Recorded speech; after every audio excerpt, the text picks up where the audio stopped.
po jako akawuwo. Ekibiina ki Kampala Muslim COVID-19 Task Force kiwanjagidde gavumenti okubongera eddagala erigema COVID-19 kisobole okutuukiriza obweyamo bwakyo obw'okugemesa bannakampala bonna n'omulamwa ogw'okutaasa obulamu bw'abantu era mu January w'omwaka ogujja eggwanga ligibwe ku muggalo ng'omukulembeze w'eggwanga bwe yakirambise mu kwogerako kwasembyeyo nga bino bibadde ku muzikiti gw'ettula mu Kawempe. Sheikh Said Kasauli ngono ye ssentebe wa Kampala Muslim COVID-19 Task Force agamba nti kaweefube ono bamutandika dda era nga n'olwaleero basobodde okugema abantu abasoba mu 6 kyokka abalala bazzeeyo nga tebagemeddwa olw'eddagala erigema okubeera nga terimala. Tugoberera enteekateeka ya gavumenti okuyambako abantu kubeera nti bagemebwa bangi basobole okubeera nti baddayo ku mirimu gyabwe.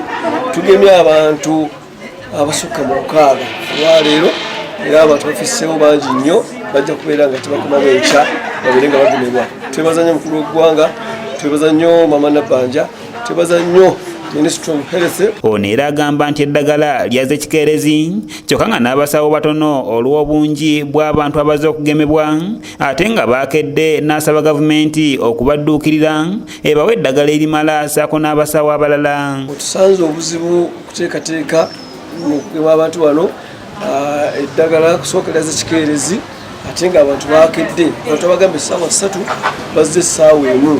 So etubeera ng'ekyo tusanzemu obuzibu nti enamba ey'abasawo yetaaga okwongerwako basobole okubeera obwangu n'okuwandiika kubawandiika okwagala mu sipiidi kubeera nti abantu banguyibwa kutuukibwako saavisi. Ssenkima Joseph ssentebe w'ettula asiimye abaleese enteekateeka eno mu kitundu kye kyokka n'akubira gavumenti omulanga obutabayiwa ebawe eddagala erimala abantu bonna basobole okugemebwa. Twesiimye nnyo olw'enteekateeka Ssaakasauli gyatukoledde okutuleetera abasawo eddwaliro lyaffe wano ku muzikiti okugemesa abantu baffe ekirwadde kino nawokeera COVID-19.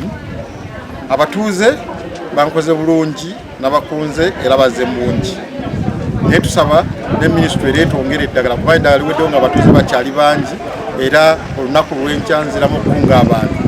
Mujje mu bungi kubanga eddagala weeribi. Ye ssentebe Nkoyoyo Sande Kiwana yeebazizza bassentebe bonna ne bannaddiini mu ggwanga olw'okukola obukubirire ne bakunga abantu okugemebwa COVID-19 n'asaba gavumenti ebakwasizeeko mu buli mbeera basobole okutuusa eddoboozi mu bantu. Okulaba nga mukubiriza aba COVID-19 neebaza ennyo bannaddiini mufubye nnyo era olaba kati abantu bakoze eki naye bino task force badde batulindira bwereere abantu bennyini balina okukunga abantu kinanga okubeeragaza okwerinda ebyokwerinda community esooka okulaki okukubiriza abantu. Kansala Mubiruyisima ow'e Kawempe Ttula agamba nti singa okusomoozebwako bafunye olwaleero okweddagala obutamala kunaakolebwako gavumenti n'ebawa erimala bannakawempe bajja genda mu maaso n'okugemebwa. Kusomooza kutusanze eddagala butamala kuba abantu badde bangi ate eddagala nga teribamala. Kusomooza kutusanze tusaba gavumenti bw'eba ereese ekintu ekyo eky'okugema ekyomukungu at least eritenga dozi nga ziwerako nga nnyingi ziwerako. Tusobodde okwogerako n'abantu abagemeddwa ne batubuulira enteekateeka nga bwe zibadde nga n'abamu baakedde mu bunyonyi ne bakubira bannaabwe omulanga batanagemwa okugenda bagemesebwe kubanga si bizibu.